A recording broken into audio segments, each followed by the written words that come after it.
Having been in the Danganronpa community for more than 3 years now, I've seen my fair share of them. From Insta-rompas to fanfictions to even full video games, I've checked out dozens of these kinds of projects and found something to admire and enjoy in almost every one of them. But today, I want to talk to you all about what is far and away my favorite Danganronpa that is currently still in progress. And that fangan is Danganronpa, Artless Deceit. Artless Deceit was created by Rimu and is a video series on YouTube. The prologue was uploaded over the course of 7 weeks, starting on May 13th, 2023. It got a decent amount of attention, the episodes ranging from 20 to 52,000 views at the time of recording, but it hasn't quite reached the numbers of other popular video fangans. And that's partly why I decided to make this video, because in my opinion, Artless Deceit deserves way more attention, because the sheer quality of this series absolutely blew me away, and I hope this analysis of its prologue can explain why. I'll be going through each episode with a brief summary and touching on my thoughts as we go along. These summaries will be glossing over a lot of the finer details, which are what really makes this fangan so tightly written, so I recommend you watch the series yourself first. But without further ado, let's begin with Episode 1. Episode 1 starts off with a murder. The police claim the victim is unidentifiable, before we cut to 6 years later. Akira Hayasaka and her brother Hitoshi are going to the EOS Institute for a ceremony presenting Akira's talent as the ultimate internet sensation. However, upon arrival, they are ambushed. Akira actually manages to break down the door, but they're both captured and knocked out before they can escape. Something that I really like about this abduction scene is that we get to see Akira actually manage to thwart her kidnapping attempt, albeit very briefly. It both foreshadows her second talent and shows us how she is a very proactive character who won't take things laying down. Akira wakes up in an auditorium and soon encounters a boy named Tomoya Morita, the ultimate therapist. The two have a brief conversation about their situation before they decide to leave the room. Outside, they encounter Rei Fukuno, the ultimate Itako, or blind spirit medium. After a short interaction in which she chastises them for not being knowledgeable about her traditions, we find out that she, in turn, knows very little about things like technology and modern society. And then, there's a very well-done moment that I want to touch on. Rei expresses a desire to revive her culture, which is currently dying in the modern times, to which Akira encourages her, saying that she can do it with her passion and drive. With some protagonists, the interaction would just end there. But after Rei leaves, there's a very telling exchange between Akira and Tomoya.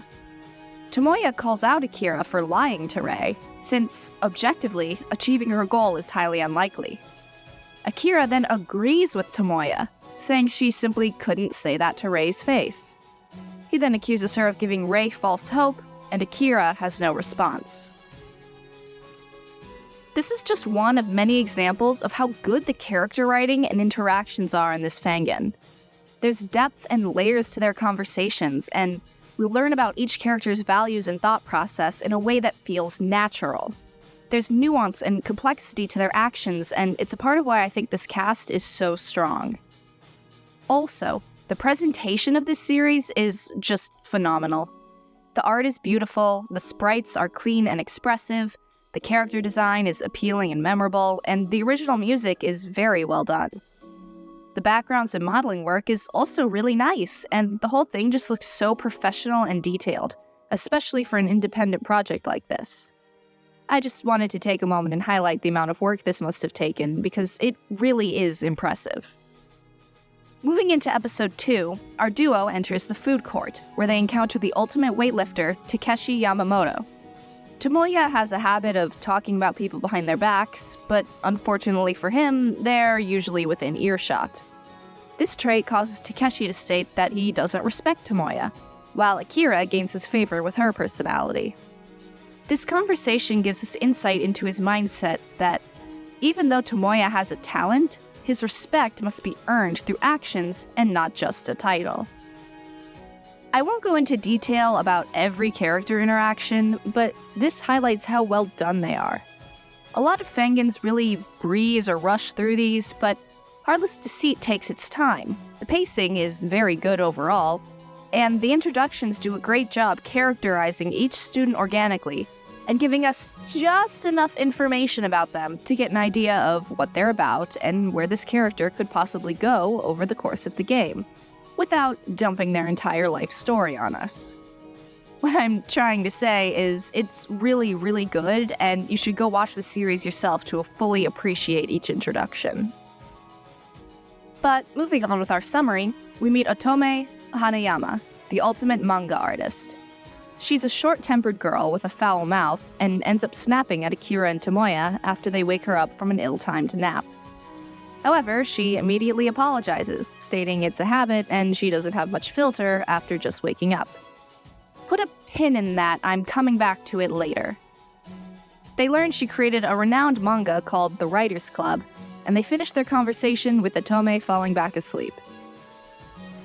Next, we head into the arcade, where after a little flirty moment with our main duo, we talk with a meek girl named Itsumi Yoko, the ultimate game developer.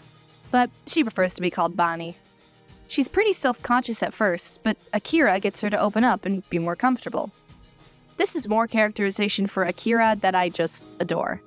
We see that she can be blunt and sarcastic, but she's also good at putting people at ease and encouraging them. Despite not talking about her talent as the ultimate internet sensation much during this prologue, we can see how she was able to attract such a large audience with this side of her personality. Tomoya makes a remark to Bonnie about going out with her, to which she does not respond well. He claims it was a joke, but afterwards genuinely apologizes to her, saying that, yeah, it was out of line and he won't do it again. This is something I really, really appreciate about this fangan. When characters say or do something out of line, oftentimes they will sincerely apologize and correct the behavior. We saw this with Otome, we see it here, and we'll see it again later when they accidentally misgender another character.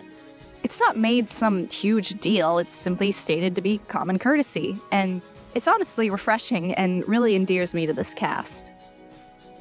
Back to the present, Akira and Bonnie both bond over having creepy fans, and we learn a bit more about her talent, before moving on to the other boy in the room. Apparently, Tomoya has already met him, and he nervously addresses the pair in a formal manner.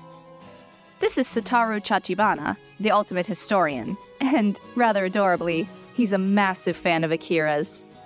I like this because given how big of a following she must have, it's fairly likely that at least one of these people would be a fan, and the way she lightly teases him about it is just so adorable. I'm sorry, look at him! And this is only assisted by his voice acting, which perfectly captures that cute little flustered attitude. Oh my god! The whole interaction isn't about that, though, as we transition into his desire to make history more entertaining to the general population, since he thinks it's a fascinating subject. Just another example of setting up a character's motives and helping us get to know them, at least on a surface level.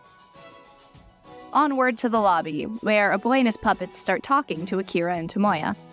Clearly, he's speaking through them, but he insists that they're their own beings. This is Kiyoshi Fujioka, the ultimate puppeteer.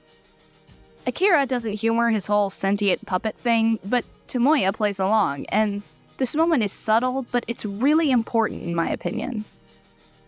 Up until now, Tomoya has sort of been the punchline of every interaction, while Akira was the one making headway with the introductions.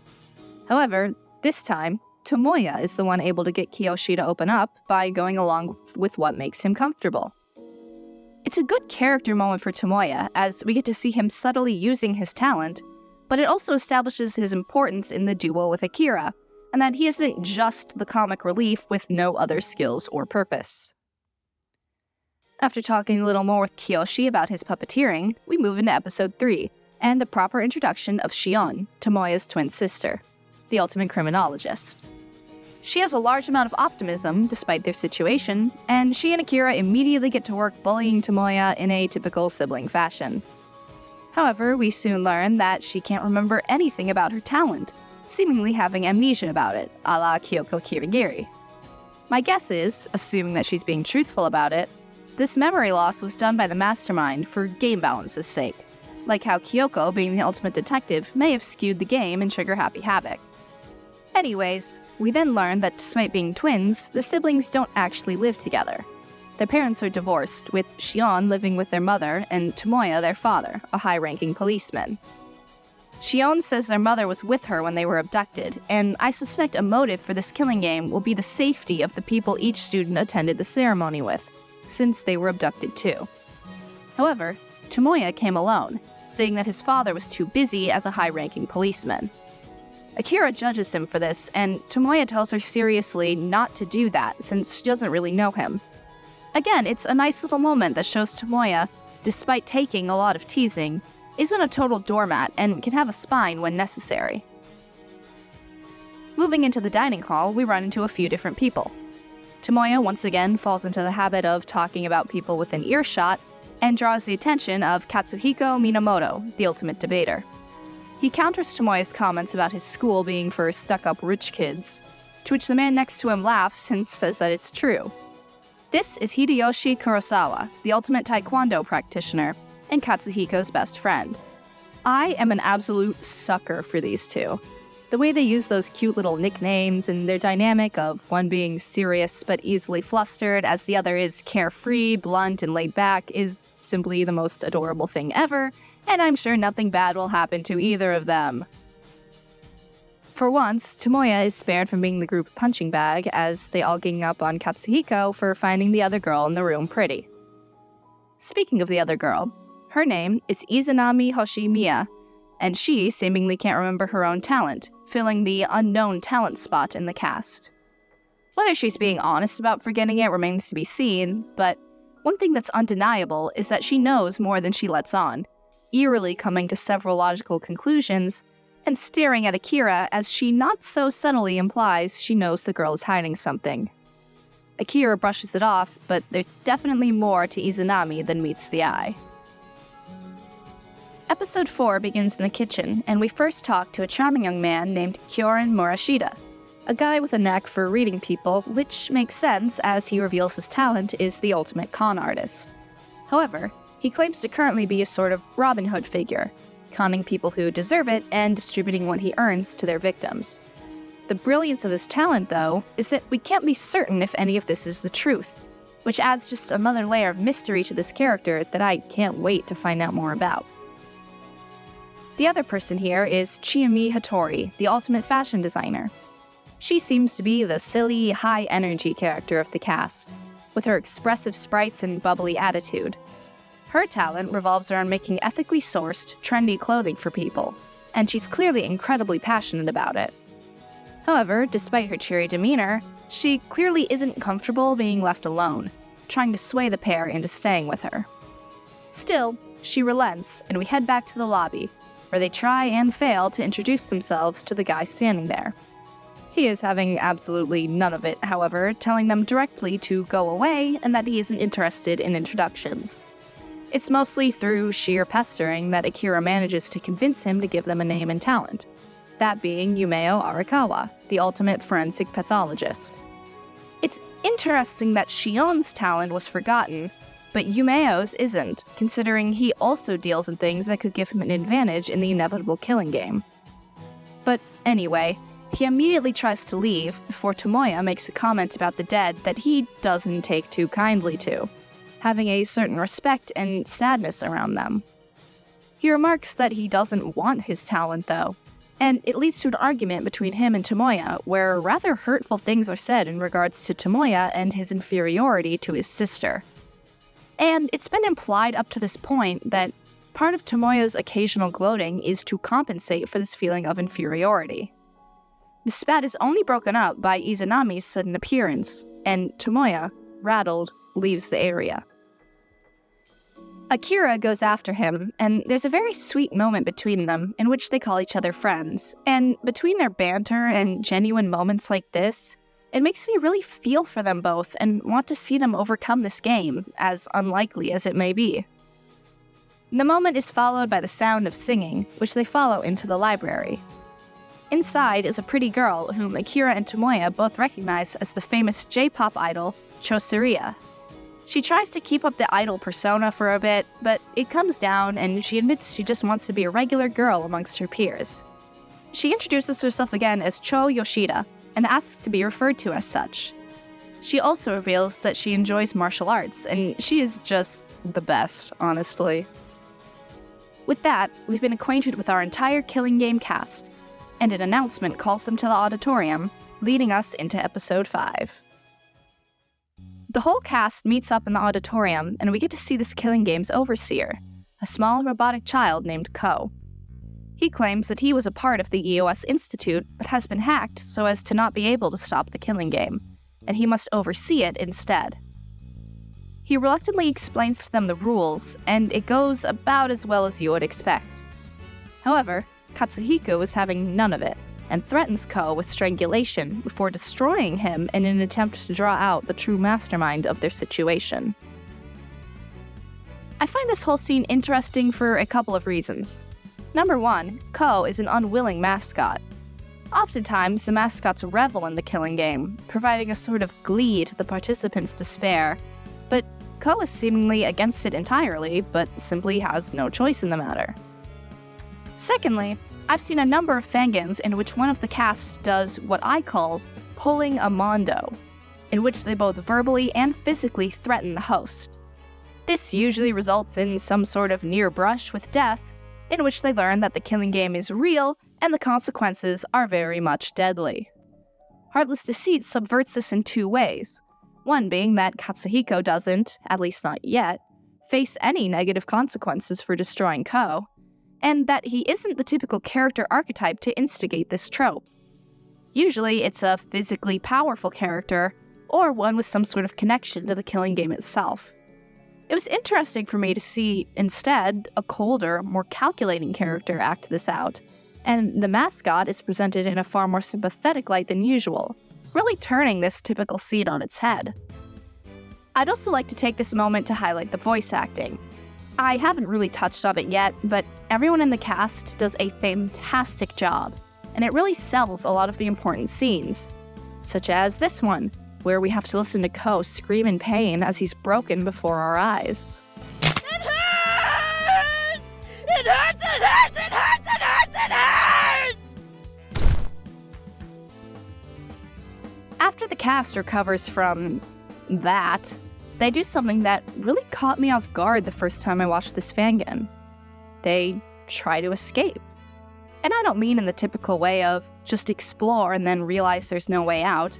I mean they actually put together a clever, tangible plan to use Ko's remains as a shield for the guns guarding the main entrance, allowing them to break the door down. And the craziest part? It actually works.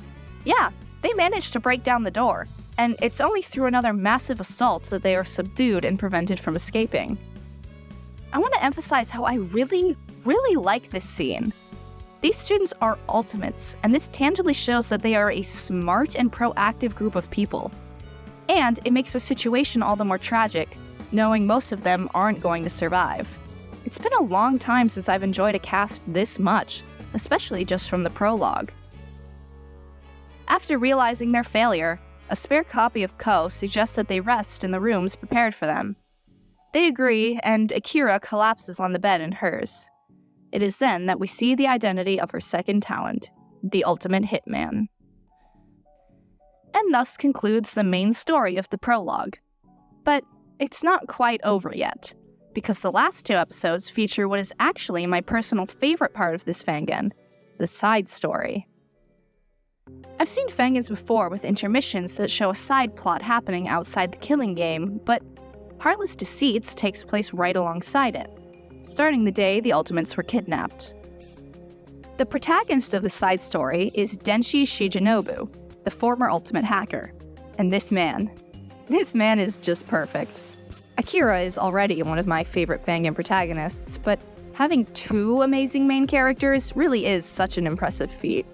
He's the perfect balance of funny and endearingly passionate, while being genuinely intelligent and able to navigate situations with clever dialogue and planning. Plus, some of his sprites have little cat ears, and he gave his toaster legs and a name. But I'm getting a little ahead of myself. The side story begins with Denshi waking up to the news of the Ultimate's abduction, one of whom is his best friend, Akira. Like me, Denshi is a massive simp for the girl, so he immediately resolves to find out what happened to her, no matter what. Jokes aside, the opening scene of the side story establishes their dynamic and sets up their relationship, which is just the cutest thing ever. I'm sorry, they're adorable together. He thinks about her all the time, and the lengths he'll go to for her is just so damn sweet. Anyway, Karu Yasunaga is leading the investigation on the hostage situation, and Denshi, having absolutely no faith in the police system, decides, screw that, he's taking this into his own hands. To get inside, he tries manipulating this police officer, but encounters the Commissioner General himself, Isao Morita, Tomoya and Shion's father, who is investigating personally as he feels immense worry for his children. With no other options, Denshi reveals himself to be the infamous hacker, Yon. He proves it to Isao, and manages to strike a deal with the man. He'll be allowed to investigate under Isao's watch, and in return, Denshi must share information regarding connections he used to have with EOS, that being he used to be an informant for them. Episode 7 follows the beginnings of this investigation. Clues are gathered implying that the hostages are in a replica of the EOS building, and that EOS themselves may have something to do with the kidnappings. Also, the CEO and founder of EOS, Kumiko Arase, has gone missing as well. They then proceed to question a janitor and find even more evidence suggesting this was an inside job. This is done through intense questioning from Denshi. It's one of a few examples we've seen of how Denshi is willing to blur moral lines, such as using threats and blackmail in order to achieve his goals. It's a fascinating contrast to Isao, and these two's dynamic is incredibly interesting to watch unfold. After checking the security footage, there's a brief mention of the Yakuza, or the Himura clan. Some of the public think they're behind the incident, but both Isao and Denshi are very opposed to the idea. Denshi especially so, as he's very closely connected with them. While not very important in the prologue, the Himura clan will undoubtedly play a much larger role in the story, based on these implications and other teasers. The final topic of conversation is Ko, who Denshi admits he created as a commission for EOS. The inspiration for his design also seems familiar. The episode ends with the pair exchanging contacts before parting ways, but Isao drops a card, which Denshi picks up. When he examines it, he expresses shock, asking, Did he know about her too? Before the credits roll. The side story is an absolutely phenomenal addition here. The presentation is beautiful, as we've seen, and I love how the UI changes to something more fitting of Denshi's character, such as the smartphone in the top right corner. But what I like the most about it is that we get to see how the outside world is reacting to this killing game, and it gives us information and context that we would not be able to obtain within a locked perspective inside the game. It allows for a much bigger, more natural and complex mystery and story, and the writing has well and truly hooked me into both Akira's struggles in the killing game and Denshi's unrelenting quest to find her and unravel the conspiracy behind this entire incident. I want to emphasize again that my summary really doesn't do the series justice. There's so many funny moments, a lot of clever characterization and foreshadowing and theory fuel that I just couldn't cover. The sheer attention to detail is astounding, and I really hope you check the series out yourself if you haven't already. Obviously, this is just the prologue. I can't speak on how well the trials and such will be done, but I really do have high hopes based on the quality of what we've seen so far. I'll definitely be keeping an excited eye on this fangan, and I hope that now, you will too. Thanks for watching this video. It really was such a joy to make. I've been wanting to talk about this fangan for a while, and I'm glad I finally got the chance. If you have other suggestions for fangan videos, or videos at all, please leave them below, and subscribe if you like what I make. I'm hoping to hit 1,000 subscribers by the end of the year, so it would mean a lot to me. Thanks for watching, and I'll see you all next time.